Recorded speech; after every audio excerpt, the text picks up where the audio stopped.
the question really is, how did we get here? And Jeff mentioned, I think maybe in his opening or one of the other times he got to the mic, said that it wasn't just in Hollywood, but we had just every pension fund across the country had a 10-year period where investment returns weren't what we had hoped. And that's true here, especially in the fire plan as well.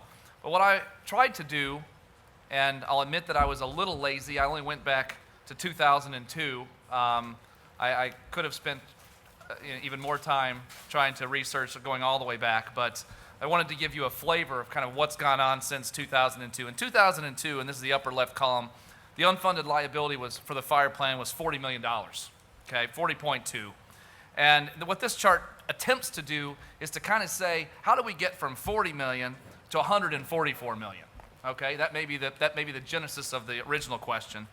And so each year, I've measured or came back and looked at what the actual increase in the unfunded liability was, and then tried to attribute why it increased or why it decreased in each year. And to sort of cut to the chase, here's what we found. So we had obviously about $104 million of increase from 40 to 144. And if you go one column over, you can see, well, how much of that was due to investment return? And you can look each year and see what the increase in unfunded liability was attributable to investment return not meeting our assumed rate of return. And you can see that there were only 3 years from 2003 to 2013 where investment return was better than our assumption. And so what you see there is in aggregate from 2002 to 2013, we had an increase in the unfunded liability of $44.5 million strictly due to investment performance. Okay? So of the 100 of the increase, 44, almost half, was due to investment return. Now, there's probably some people in the room that think that the other half was due to a 13th check, maybe or maybe not. But what I did do is look and see, well, how did the 13th check impact the plan? And admittedly, I only went back to 2002. I know there were a couple of 13th checks, at least 2 before that. But the increase in the unfunded during that time was about $8 million, $8.3 million. It's in that fourth column there. So of the 104, 8.3 was due to 13th checks.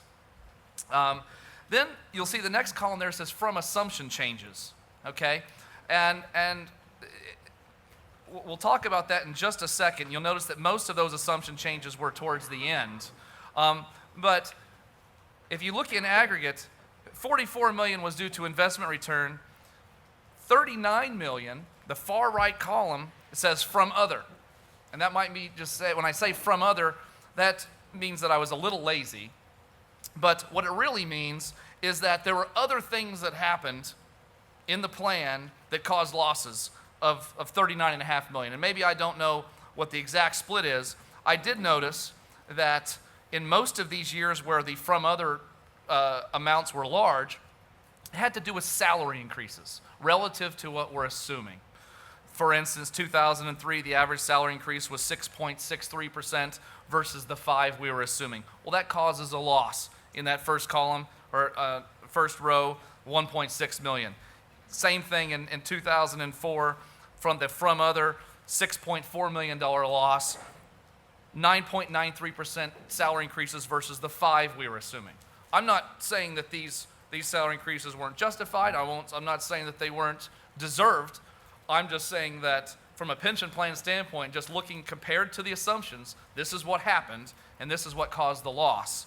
And and in 2005, 11.94% versus the 5% that we assumed, which caused something like $13.2 million loss or increase in the unfunded. So you can kind of go through and see year by year if you look at this chart. But what happened here in 2010, prior actuary must have done an experience study in and around there, or at least made recommendations to the board to increase the salary scale assumption, to say, hey, we've seen a lot of salary increases that are more than what we assumed. Maybe our assumption is too low and we need to increase it. And so once you increase the salary increase assumption, what happens? Well, now we're supposedly funding for bigger benefits. We're going to be projecting bigger benefits if we assume going forward that the firefighters are going to get bigger increases. Well, that causes an increase in the unfunded liability. And so not only did they make that change, but our board also decided that they wanted to be a little bit more conservative with regards to the returns on assets that we expect on a year-to-year basis. They used to assume 8%, but starting in 2010, they decided to lower that assumption each year by 0.1 to all the way down to 7.5. So they've become more conservative, but when I assume that I'm going to earn less money every year in the future, what happens? The contribution rates go up, the unfunded liability goes up, okay? And so the increase, that $104 million increase in the unfunded, almost $32 million of it is attributable to changes in assumptions, okay?